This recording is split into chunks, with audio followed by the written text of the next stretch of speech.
Assalamualaikum warahmatullahi wabarakatuh. Alhamdulillah wa syukurillah ala ni'matillah. Asyhadu an la ilaha illallah wa asyhadu anna Muhammadar Rasulullah. Allahumma shalli ala sayyidina Muhammad wa ala alihi sayyidina Muhammad. Puji syukur kepada Allah Subhanahu wa taala kita sampaikan serta selawat kepada baginda Rasulullah sallallahu alaihi wasallam.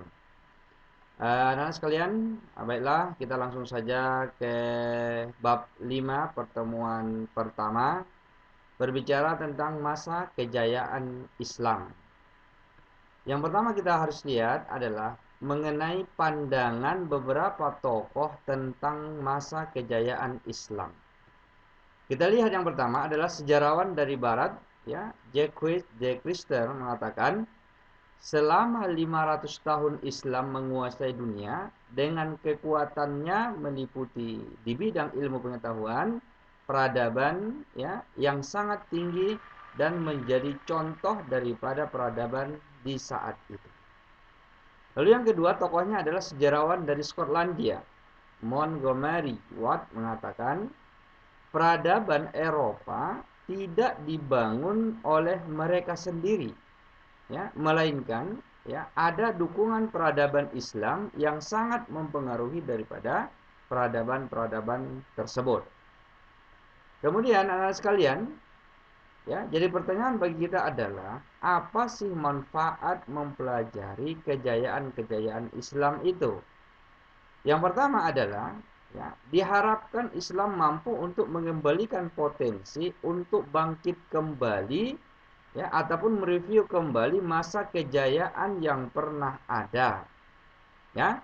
Lalu yang kedua adalah diharapkan ya dengan mempelajari ilmu kejayaan Islam ini mampu untuk merekonstruksi kembali masa depan peradaban Islam yang tentunya akan lebih baik, ya, dengan melihat ya masa keemasan yang pernah dicapai oleh umat Islam.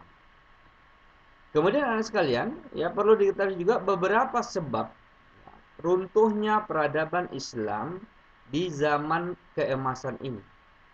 Ya, paling tidak ada 3 sebab.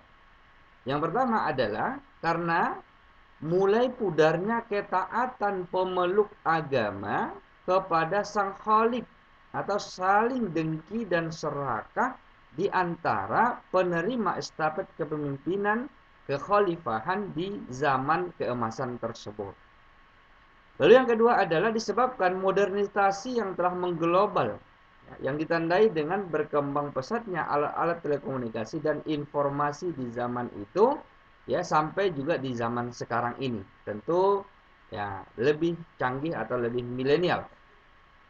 Yang ketiga penyebabnya adalah ya perpustakaan sebagai jantung peradaban tidak lagi banyak dikunjungi oleh masyarakat, sehingga cenderung masyarakat ya memegang alat komunikasi, gadget, handphone, ya, dan teknologi-teknologi yang terbarukan, ya, sehingga mereka lupa bahwa peradaban yang pernah dicapai di masa keemasan ini adalah dilalui dengan ilmu pengetahuan, yakni melalui buku ataupun teks-teks pengetahuan. Selanjutnya anak-anak sekalian, ya, bagaimana untuk periodisasi sejarah Islam ini? Ya, ini secara umum bisa disimpulkan ada 3 bagian. Ya, yang pertama adalah dari sisi klasik. Ini yang dibagi kepada 2 fase, yaitu fase ekspansi, ya, dan interaksi lebih kurang 650 sampai 1000 tahun masanya. Yang kedua adalah fase disintegrasinya, itu lebih kurang tahun 1000 sampai 1250. Ya.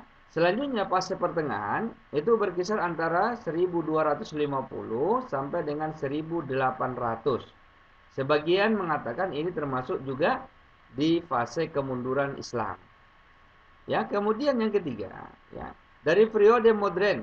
Nah, itu berkisar tahun 1800 Masehi sampai sekarang ini.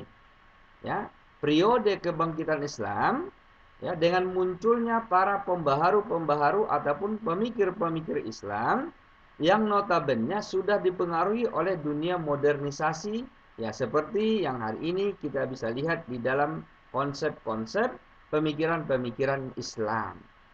Ya, kemudian juga ada yang disebut dengan periode klasik, yaitu berkisar 650 sampai 125. Ya, ini merupakan abad kejayaan Islam, ya, yang mana pada masa ini ya berkembangnya tiga kerajaan besar, yaitu kerajaan Turki Utsmani, kerajaan Safawiyah, dan kerajaan Umayyah. Anak-anak sekalian, barangkali ini saja pembahasan kita pada pertemuan bab kelima pertemuan pertama ini.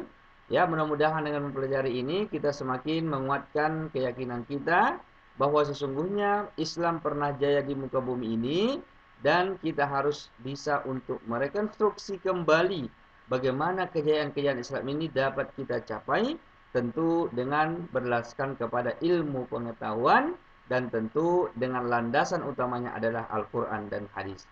Ini saja anak-anak sekalian, barangkali mudah-mudahan berempat bersama. Lebih kurang mohon maaf. Wassalamualaikum warahmatullahi wabarakatuh.